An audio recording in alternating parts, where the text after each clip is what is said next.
Preface. The first literary effort of the universal meter of music was called J.C. Maître, Revelations of One, Paris 2003. At that time, J.C. Maître was used as a temporary working meter title. After more than a decade, the meter's final position rests above the staff. The addition of the note in the staff has become the trademark of the universal meter. The second official addition was in the form of flashcards called the ENS, the Evolved Notation System.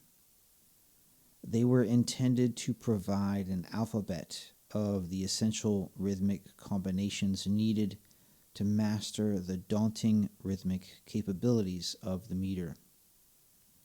The chosen sequences were highly inspired by the spatial completeness of the Morse code, invented by Samuel F. B. Morse.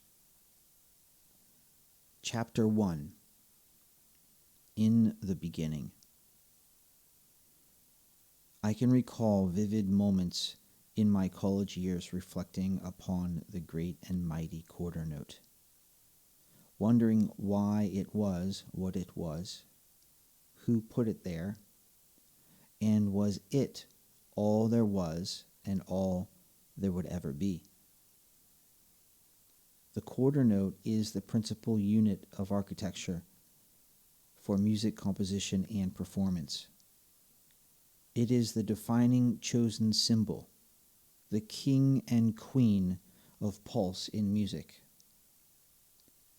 Exceptions and subdivisions become derivatives of the quarter note's sonic impression, of its conceptual being, something actually of great existential implication. In the beginning was the quarter note. Musicians defend quarter notes firmly, loosely, manipulate them, and sometimes try to abandon them altogether. Musicians divide the quarter note into smaller units and then enlarge them, group them together, and give them new names. Musicians call the smaller unit divisions subdivisions. They superimpose layers upon layers of quarter note concepts, i.e., pulse upon themselves. The process of layering rhythmic architecture upon itself is a concept abound in music and is loosely defined as the polyrhythm. The polyrhythm greatly enriches all the world's music. The quarter note is to music as steps are to walking, as pulse is to hearts, as seconds are to time. We can amuse ourselves in dividing these things into larger or smaller units, but the frame of reference remains the quarter note, or as it would appear. Chapter 2. Metaphors and Smoking Guns. The block metaphor. One tends to think of notation much like I might think of my son's building blocks. Construction of every width, length, and depth seems possible. If we had an infinite amount of his blocks, could we really build everything our imagination conceived? Obviously not. We would forever be limited by the block with the smallest width, length, and depth. The imposition of these dimensions would restrict us, deny us, forbid us from creating what we mathematically knew to exist.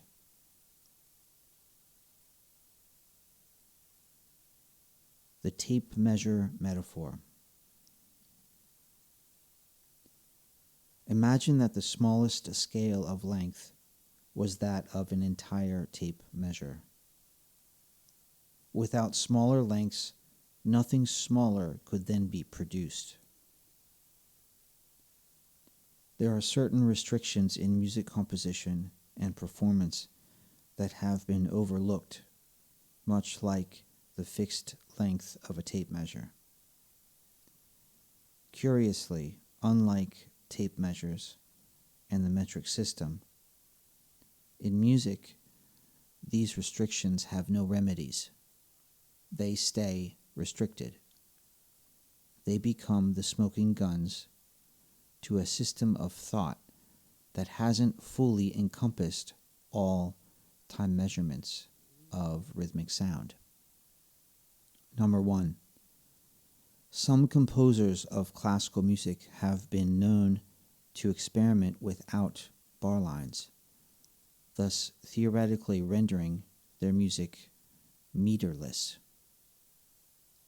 Classical and jazz music both allow moments of very loosely defined pulse. Though without a conductor or compositional marking, precise replication becomes as difficult as chasing the wind. Some enjoy this difficulty, whilst others ignore it entirely. Number 2. Certain well-known, respected artists and musical circles have been known to abandon the standard notation of music for their own versions. They believe it suits their music and enhances the efficiency of reading their performance. These things would seem to imply a curiously quiet, underdeveloped area in the system. Stronger smoking guns. Number 3. Some cultures in the world have decided not to use the standard notation, but rather opt for an oral transmission of sound and length using letters, syllables, and counting methods with their hands and fingers.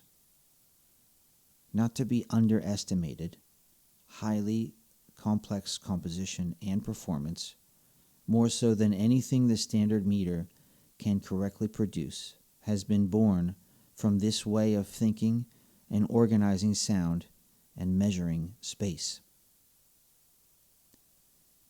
Unfortunately, a system of syllables and letters corresponding to placements and movements of fingers and hands is daunting to write down and read efficiently. The use of such a system is further complicated by the inherent relationship of the sounds based on its parent culture. The result is a system that is not culturally neutral, objective, and easily internationally accessible, as is, for the most part, the standard system of notation. Chapter 3. The Spark. Spring 2003, Paris, France.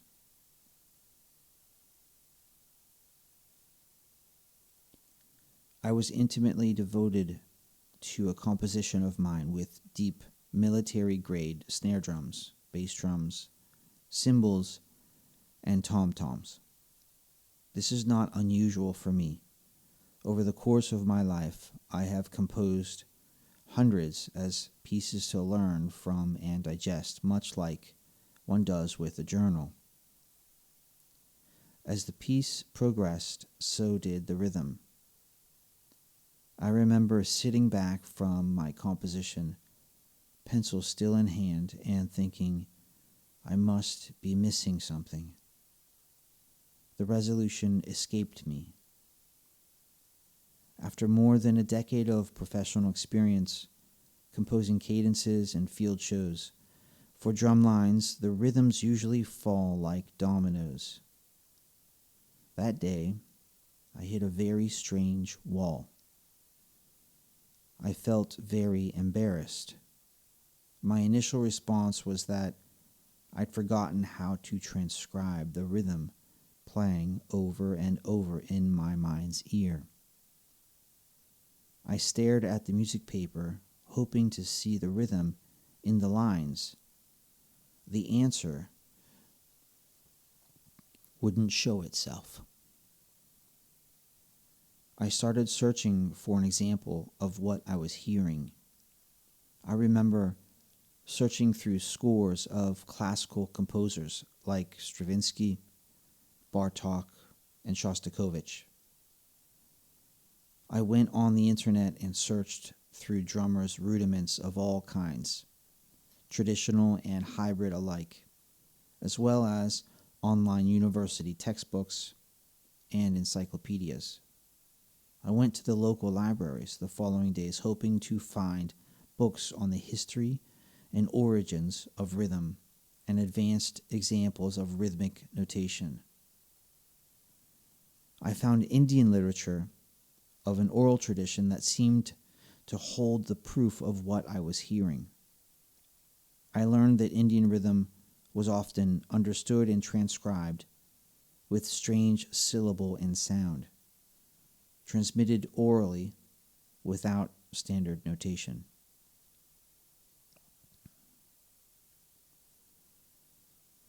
My searching also led me to African literature about rhythm.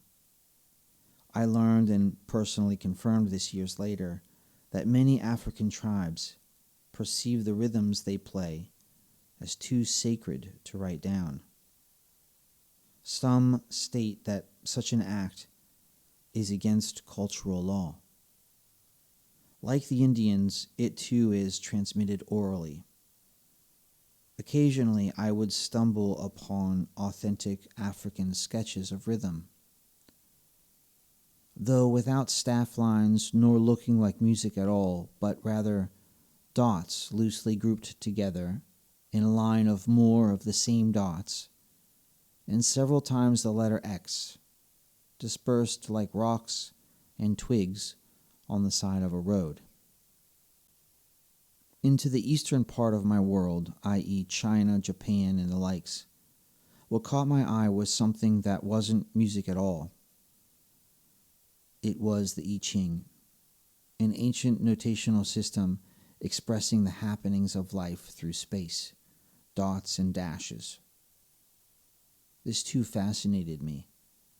It turns out that there exists certain ancient divisions of space-time, notably 2, 8, 16, 32, and 64, that eerily echo the exact values of musical notes in standard music.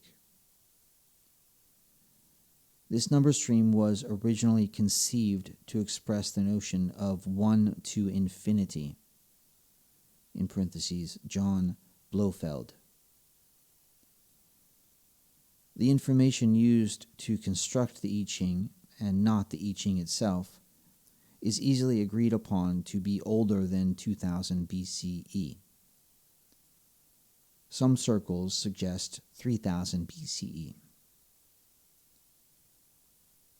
This appears to be the oldest official coincidence between notions of space and numbers, and its mirroring in musical notation. Any seasoned student of music will notice the glaring similarity between this ancient stream of numbers and Western civilization's standard note values in music, i.e., half notes, quarter notes, eighth notes, 16th notes, 32nd notes, and 64th notes.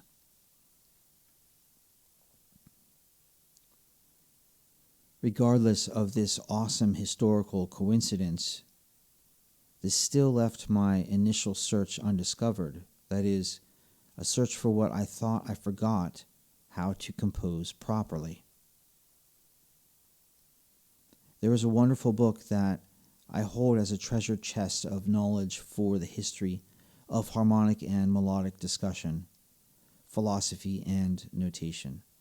It is shared to us by a man named Stuart Isaacoff. As much as I enjoy his book, it does not reveal any sort of comparably equivalent history of the origins of rhythmic notation. In parentheses, Temperament, 2003. Chapter 4, The Problem. Have you ever known something to be true in your heart and mind, yet searched endlessly without ever finding any proof?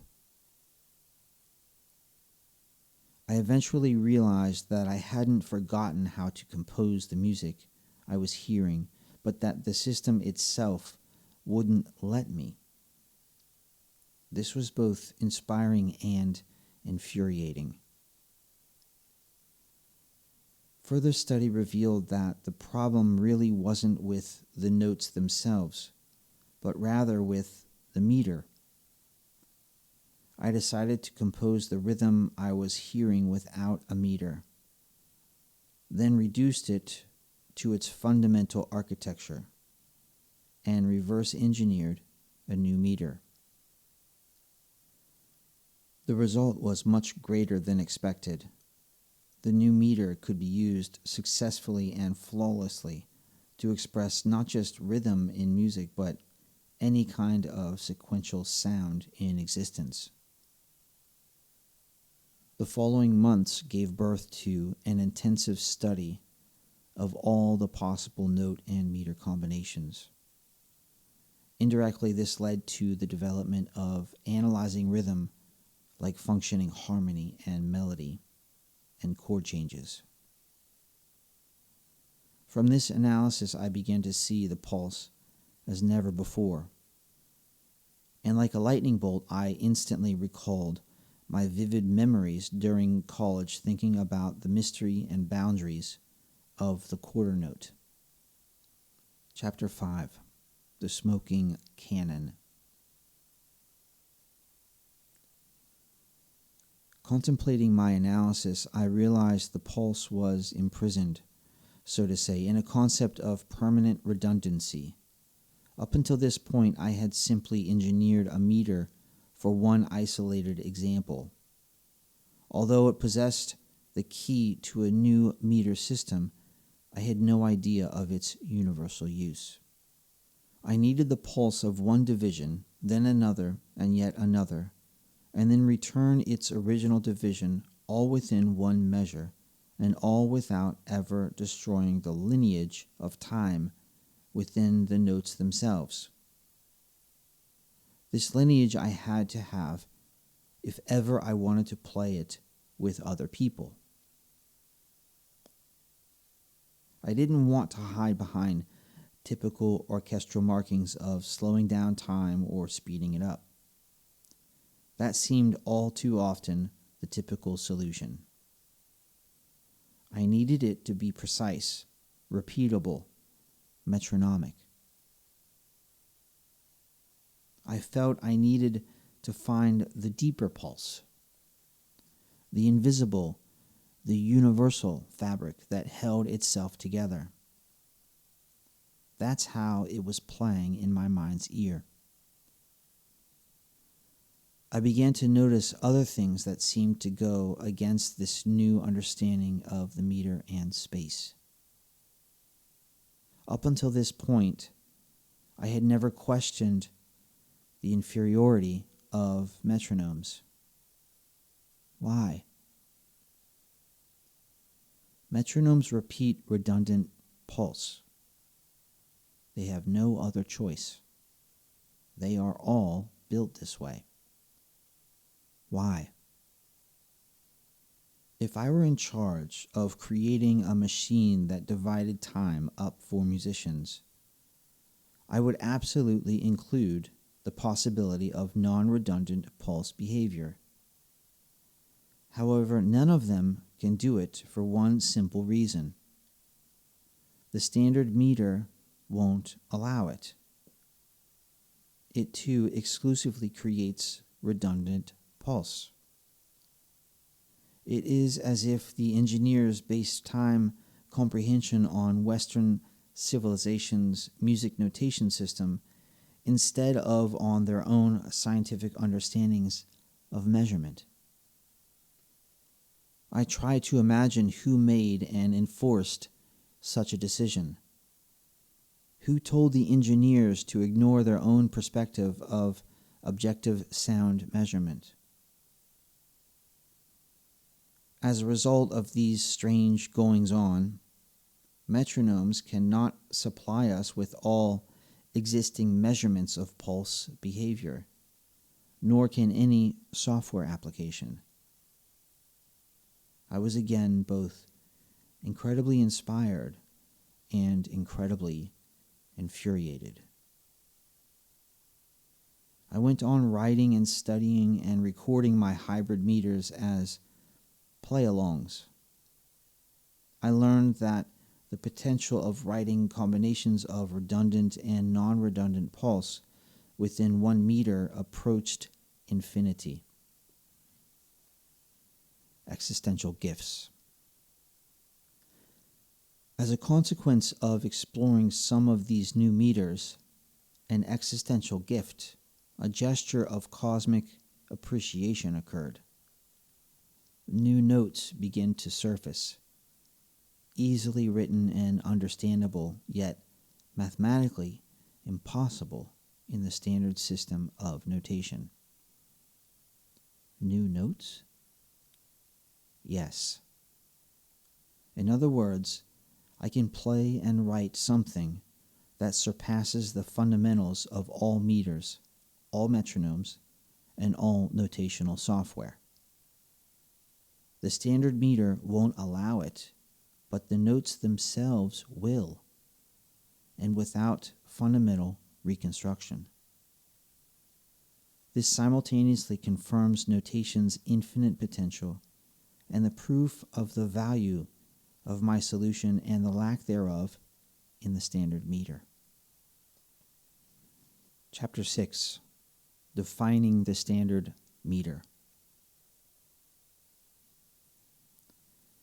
The standard meter is typically found at the upper left part of a score of music, usually represented by 2 numbers, one on top another. The top number determines the number of times the bottom number occurs in the measure. The bottom number represents a note. So then, 4/4, the most common meter in the commercial world, creates 4 units of time within an empty frame of sound space. In common musical terms, that translates to 4 quarter notes in one measure. 7/4, as another example, means 7 quarters in one measure. Theoretically, any whole number can be written in the top position of the meter. The second most popular meter writes the number 8 in the bottom position. 8 represents the 8th note, exactly half the length of time of the quarter note. This pattern of dividing by 2 continues in the following manners. The number 16, called 16th notes, the number 32, called 32nd notes, the number 64, called 64th notes. Theoretically, this pattern also continues infinitely.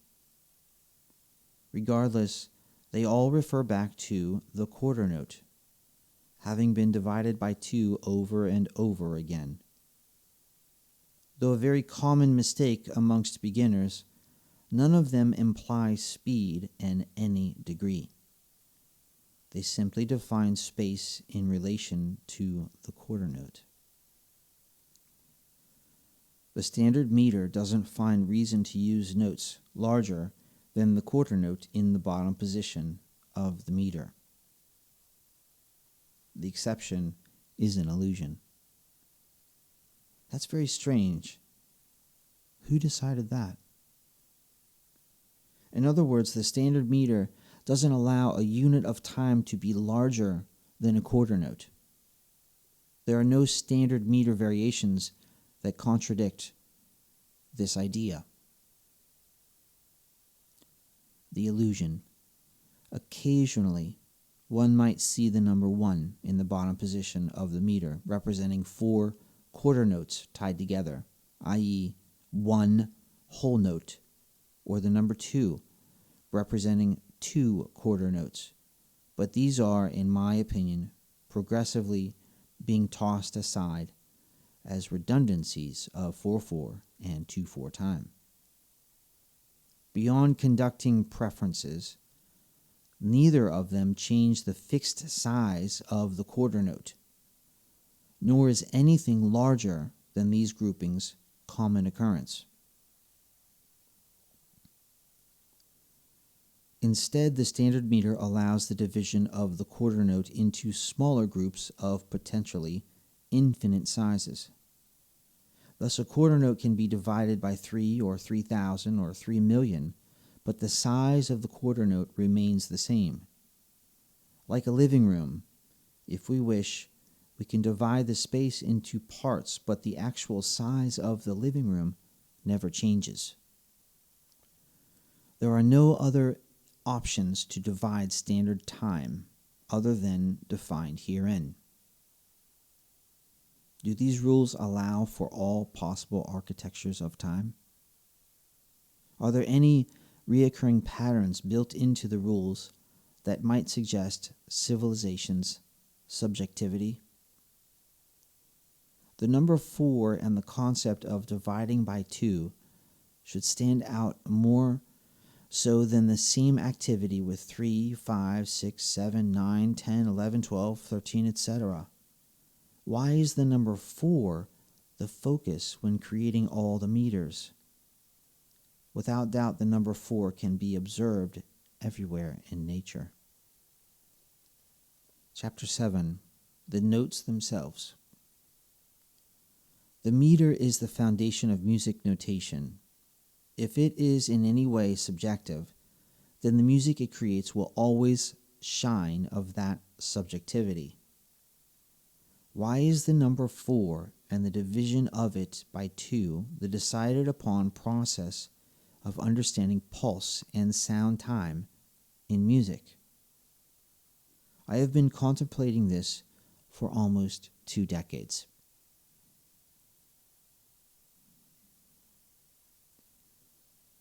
Who decided this as the basis of music composition and sound measurement?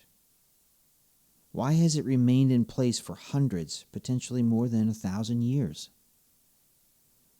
Isn't it obvious how this type of fundamental architecture might influence melodic and harmonic progress? There are piles of great books on how harmony came about and how it was decided upon by multiple cultures, spanning many generations across the entire planet. But the origins of sound-time division in music largely remains a mystery. Most of my research found plausible, somewhat esoteric reasons in philosophy, mythology, astrology, and religion. No amount of documentation confirms, as does that of the history of harmony, a global accord explaining how to understand durations of sound, i.e., sound time, and how to divide sound time objectively. That being said, what concerns me more is why our civilization hasn't upgraded our system of music notation to accommodate for these infinite metronomic possibilities. It's in an obvious state of subjectivity, chained to an ancient dictatorship of even divisions and the number 4. As further proof, the official names of the notes themselves imply the number 4, as in a measure of 4/4 time, or so revealingly called common time, with a capital C replacing the meter. Doesn't this mysteriously suggest the length of the measure was determined before the notes themselves? That's strange. This is yet another smoking gun example of the standard meter constructed with subjective results in mind. The names themselves refer back to how many each kind of note exists in a measure only of 4/4 time, not of 3/4, 12/4, 7/8, 9/16, or any other standard meter construction. These things are so obvious to seasoned musicians that they often go unquestioned. And so history has decided that the meter 4/4 is the reference meter that defines all the note names and thus their values in time. We seem to be upgrading everything else in this world. As artists, it only makes sense that the tools we use should be the most culturally neutral and stylistically unconditioned, most philosophically objective and universal as possible. Part 2, Chapter 8, The Answer. I have called it the universal meter. Is it based on the number 4 like the standard meter? No. The universal meter is based on the smallest whole number possible, the number 1. How does that make things any different? The universal meter doesn't impose redundancy of pulse because the principal unit of measurement in the meter doesn't represent the pulse itself. The standard meter, on the contrary, always adds up to a redundant, evenly spaced pulse of sound time, no matter what meter is used. It's as if, still in place from some abstract ancient authority, everyone's living room today was only made proportional to the dimensions of 4. When you release the internal structure of the meter from the number 4 and reconstruct it based on the number 1, redundancy of evenly spaced sound time, i.e. pulse, no longer dictates itself as a preconceived, imposed artistic architecture for all composition and performance. It simply becomes one meter option amongst an infinite amount of meter options of sound time creation. The theoretical possibilities then of pulse division escalates into a staggering infinite amount of combinations, and all within one measure. This is revolutionary in music notation. The universal meter allows these infinite possibilities to exist within the framework of standard music notation. It acts as a plug-in where the only thing replaced in a score of music is the standard meter by the universal meter. By this simple, unobtrusive meter replacement, the choice of pulse expression reaches infinity without having to relearn a new way to read and write music. Chapter 9, Technological Problems and Writing in 16. One of the major obstacles I've encountered since the universal meter's creation in 2003 is the fact that there exists absolutely no music notation software capable of printing music composed with both redundant and non-redundant pulse in one measure. Like metronomes, all music notation software today is based on a set of rules defining redundant divisions of pulse within the measure. The software of today won't allow any other kind of division within the measure because it was programmed to defend structure of pulse redundancy. And so, like metronomes, all music notation software creates only measures that have redundant pulse. The standard meter tries to make up for this redundant pulse enslavement by using measures with only one pulse and then dividing that pulse into as many separate groups as desirable. Meters constructed with 16 in the bottom position are used in this manner. No other meter can create the impression of unevenly divided pulse, i.e., what exclusively exists in the universal meter as non-redundant pulse. In parentheses, I would like to express here again that we are talking about meters only and not polyrhythmic behavior, as in the triplet, quintuplet, sextuplet, etc., for the simple reason that polyrhythms, no matter their wonderful complexity, exist superimposed upon a foundation of metric redundancy. Without the imposition of redundancy, there is no polyrhythm.